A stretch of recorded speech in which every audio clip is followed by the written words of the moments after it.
Assalamualaikum dan salam sejahtera. Saya Safia Humairah dari TVPSS Zainabin's Channel. Pada hari ini saya berada di Crown Garden Hotel untuk membuat liputan Majlis Festival Filem Kelantan 2025. Suasana memang meriah. Tengok gaya semua. Memang glam habis.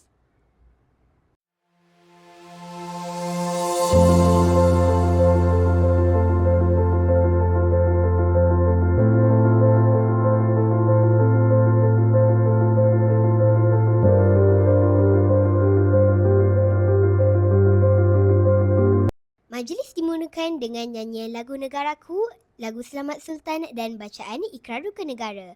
Kemudian diikuti pula dengan persembahan selamat datang oleh pelajar dan bacaan doa.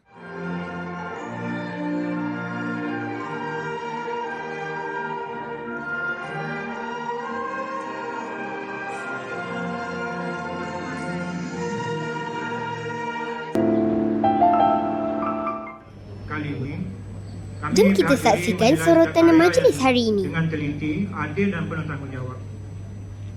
Percayalah, bukan mudah untuk membuat putusan kerana setiap karya yang dipertandingkan hadir dengan keunikan dan kekuatan dengan mesej yang tersendiri.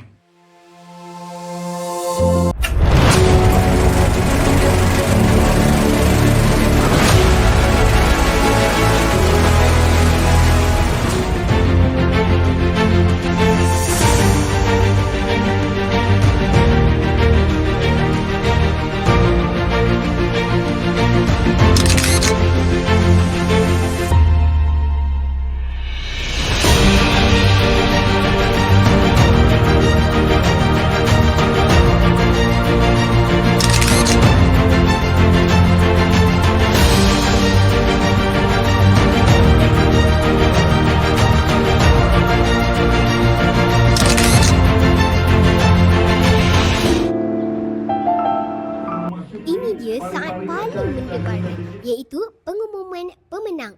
Walaupun kami bukan peserta, kami tetap teruja.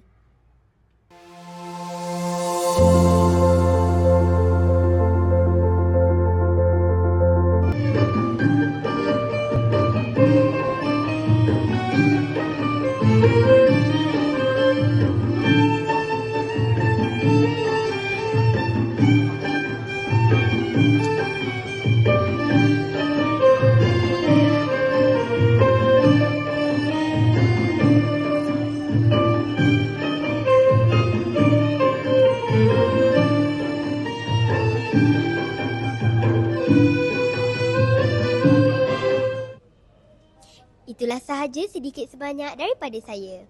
Bertemu lagi di episod yang seterusnya.